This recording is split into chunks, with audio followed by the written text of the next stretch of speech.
Texas Attorney General Ken Paxton, who also happens to be running for Senate, announced today that he is suing the makers of Tylenol, alleging Johnson & Johnson and the spinoff company Kenvue have been aware of risks the state believes are associated between acetaminophen use and diagnoses of autism and ADHD in children.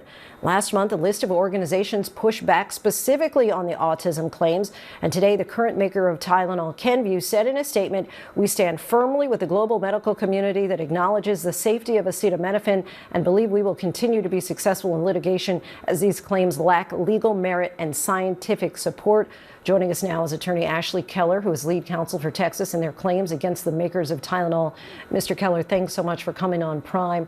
At the Oval Office press conference last month, attended by the president and Health Secretary RFK Jr., a meta-analysis was mentioned that showed some association between acetaminophen and autism. But then the lead author of that study himself threw cold water on any suggestion of proof of cause, using the analogy about ice cream sales and violent crime. Both rise in the summer, but that doesn't mean, of course, that ice cream causes violent crime. Why do you believe that there's a smoking gun that scientists are missing beyond suggestions of a possible association? Yeah, so first, thanks for having me on. I don't think that there's a smoking gun. I think that you have to look at the totality of the available evidence to infer a causal inference. We're not going to do randomized controlled trials in this country. We're not going to do experiments on the fetal brain. That would be deeply unethical. So as with any other drug, we're going to infer causation based on everything that we know. I don't think that he poured cold water on anything by saying we don't have definitive proof, but definitive proof is not required before companies have to warn pregnant women of truthful information so that they can properly assess risk for themselves. Well, he did say that it was correlational, not causal, right? That's where the ice cream and violence came in. But as you know, dozens of studies have looked for a causal link between acetaminophen and autism. None has ever been found. So how will you refute this peer-reviewed evidence you know the makers of Tylenol will present in court? Yeah, so I don't agree with you.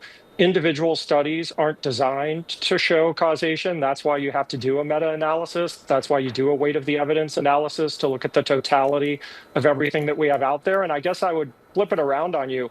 What would you want to see before you warned pregnant women? What type of information do you think can prove a causal risk? The only things that I know of that allow you to definitively prove causation, again, are randomized controlled trials, or actually looking at the biological mechanism by which an exposure harms the fetal brain. We're not going to do that, right? I hope that nobody thinks that we should engage in that type of ethical misbehavior. We're not Nazi Germany. So these inferential studies are the best that we have. And there are dozens of human epidemiological studies showing a link. Again, you're right. Association is not causation, but association is a necessary precondition for causation. And this association has been observed dozens of times. We do experiments on animals because that is ethical, and we are seeing neurodevelopmental harm in the offspring of, for example, rodents. So this is an extremely dangerous drug that pregnant women have been lulled into a false sense of security about.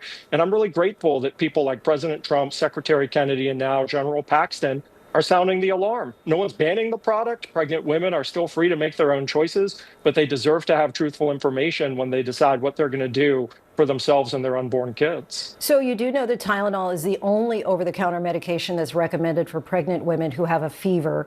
As we know, fevers in pregnant women could cause neural tube and congenital heart defects in their fetuses.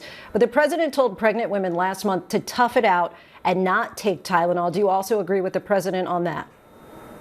The president said tough it out and don't take Tylenol unless it's necessary. And in consultation with your doctor, it may well be necessary to treat maternal fever. But 93% of pregnant acetaminophen usage is not for fever. It's for minor aches and pains and headaches. And I think most pregnant women would say, if I had known the truth about this, I wouldn't take it for a minor ache or pain. Yes, I might take it for fever as directed by my doctor, but I'm not going to take it for everyday usage.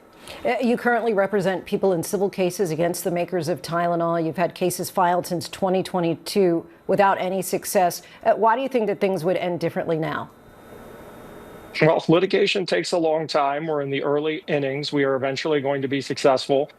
And General Paxton's suit on behalf of Texans doesn't require us to prove causation, which again, you keep harping on whether there's proof, definitive proof of causation. He just has to show that these companies knew of a risk and concealed it, and they most certainly did. Scientists have discovered a strong genetic component to autism. There's also evidence that parental age and environmental factors can contribute to the increased likelihood of autism. What do you say about that evidence?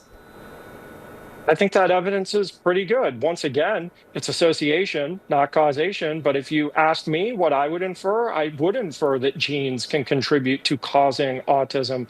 I would infer that parental age can increase the risk of autism and neurodevelopmental harm.